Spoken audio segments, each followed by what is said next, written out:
Actually क्या चाहिए मैं हमेशा पूछती रहती हूँ मथुरा में क्या चाहिए, कोई आके बोलता ही नहीं है। बिल्कुल सही। तो बराबर बताओ कि क्या चाहिए। क्योंकि ये यूपी तक अगर नहीं दिखाया होता तो आज चौथे दिन हेमा मालिनी यहाँ नहीं आ पाती।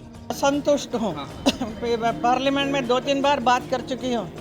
This is beyond my hand. इसमें कुछ 14 नाला था, उसमें 20 को तो हमने बंद कर दिया है और 4 बाकी है। 4 का अभी जल शक्ति मिनिस्टर से बात किया हुआ है, टेंडर हो गया, सारा हो गया। वीडियो देखकर तो आप पहचान ही गए होंगे कि ये हैं अभिनेत्री हेमा मालिनी, लेकिन इनका एक और परिचय है और वो ये कि ये मथुरा लोकसभा सीट से भाजपा की सांसद हैं। सांसद यानी कि जनप्रतिनिधि। लेकिन हेमा मालिनी अपने क्षेत्र के लोगों से कह रही हैं कि बताओ, कोई उनको कुछ बोलता ही नहीं है, शिकायत बताता ही नहीं है। मैं ही हमेशा पूछती रहती हूँ कि क्या चाहिए, लेकिन आप लोगों में से कोई आते ही नहीं है और ये नहीं है वो नहीं है, ऐसे थोड़ी ना होता है। अब बताइए, हेमा मालिनी जी कह रही हैं कि उनके पास लोग आते नहीं हैं, क्या बात कही है। लेकिन पहले पूरी खबर जानने से पहले आप हेमा मालिनी का ये बयान सुन लीजिए। एक प्लान बनाइए कि आपको ये विश्राम घाट में क्या क्या चाहिए।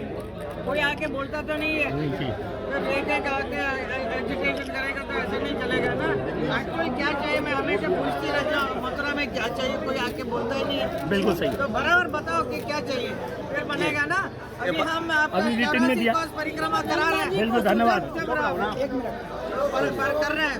नितिन गडकरी को बोला कि इतना करोड़ों में डाल के हम लोग बना रहे हैं। विश्राम घाट क्या एक मिनट में बन सकता है ना, लेकिन कोई आप लोग आते नहीं। आप अपने आप अंदर ही बैठ के ये नहीं है वो नहीं है बोलने से थोड़ी होता है कुछ। अब एक जनप्रतिनिधि होने के नाते क्षेत्र की समस्याओं के बारे में खुद नेता को पता होना चाहिए कि नहीं पता होना चाहिए, या फिर जब तक कोई आकर बताएगा तभी समस्या रहेगी। और सवाल ये भी है कि ऐसे कितने सामान्य लोग हैं जो अपनी सांसद हेमा मालिनी से सीधे जाकर मिल सकते हैं और समस्या बता सकते हैं। लेकिन चलिए फिर भी हेमा जी की उस फोटो को याद कर लीजिए जिसमें वे 2019 के लोकसभा चुनाव के दौरान खेत में गेहूं काटने पहुंच गई थी। लेकिन 2019 के चुनाव के बाद क्या कभी आपने हेमा मालिनी का ऐसा कोई फोटो देखा है? बहरहाल इस बार हेमा मालिनी को यूपी तक की एक खबर के कारण मथुरा आना पड़ गया। दरअसल 7 दिन पहले यूपी तक ने खबर दिखाई जिसमें लोगों ने कहा कि सांसद जी तो विश्राम घाट पर आते ही नहीं। सुनिए स्थानीय लोगों ने क्या कुछ बात कही। यूपी तक अगर नहीं दिखाया होता तो आज चौथे दिन हेमा मालिनी यहाँ नहीं आ पाती। आज हेमा मालिनी आने का श्रेय यूपी तक को जाता है और मैं इस चैनल को मैं अपने हृदय से धन्यवाद प्राप्त देता हूँ। आज आई लोगों से बात की तो क्या रहा? लेकिन हेमा जी आई ये बात निश्चित है, लेकिन उनके कुछ मैं कैसे कहूँ, कुछ उनके जो आम खास थे उन्होंने किसी से बात नहीं करने दी, धक्का मुक्की करके उसको निकाल करके ले गए।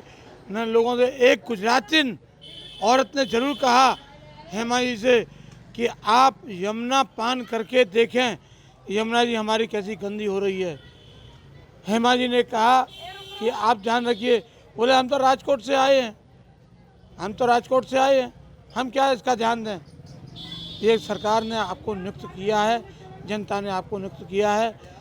तो मैं ये कहूँगा यूपी आज तक के माध्यम से कि यमुना जी को सर्वोपर लेकर के कार्य करें, जिससे कि यमुना जी में हमारी में कुछ शुद्धिकरण हो, यमुना जी का कुछ निखार आए।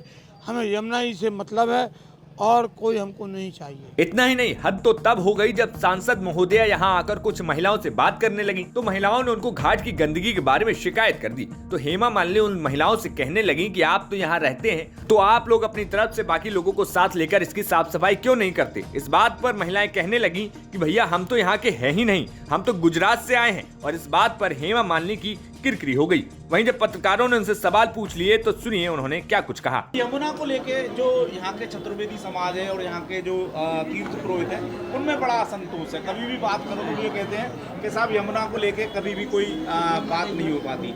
यमुना को लेके बड़ा असंतोष रहता है। देखिए यमुना को लेके मैं भी असंतुष्ट हूँ।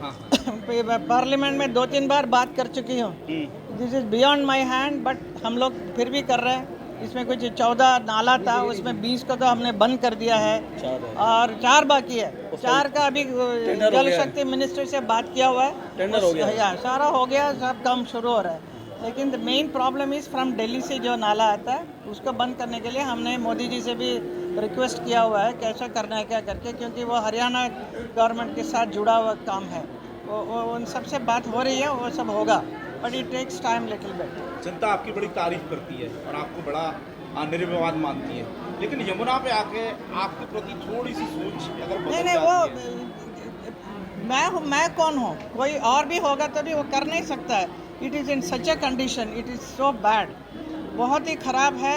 फिर भी नाला वाला का हम लोग बंद करके देख रहे हैं, बट फिर भी ये यहाँ के लोग जो बोलते हैं कि यहाँ साफ़ नहीं कराया, ये किया, तो वो उनका भी फ़र्ज़ बनता है साफ़ सफाई रखने का, है ना।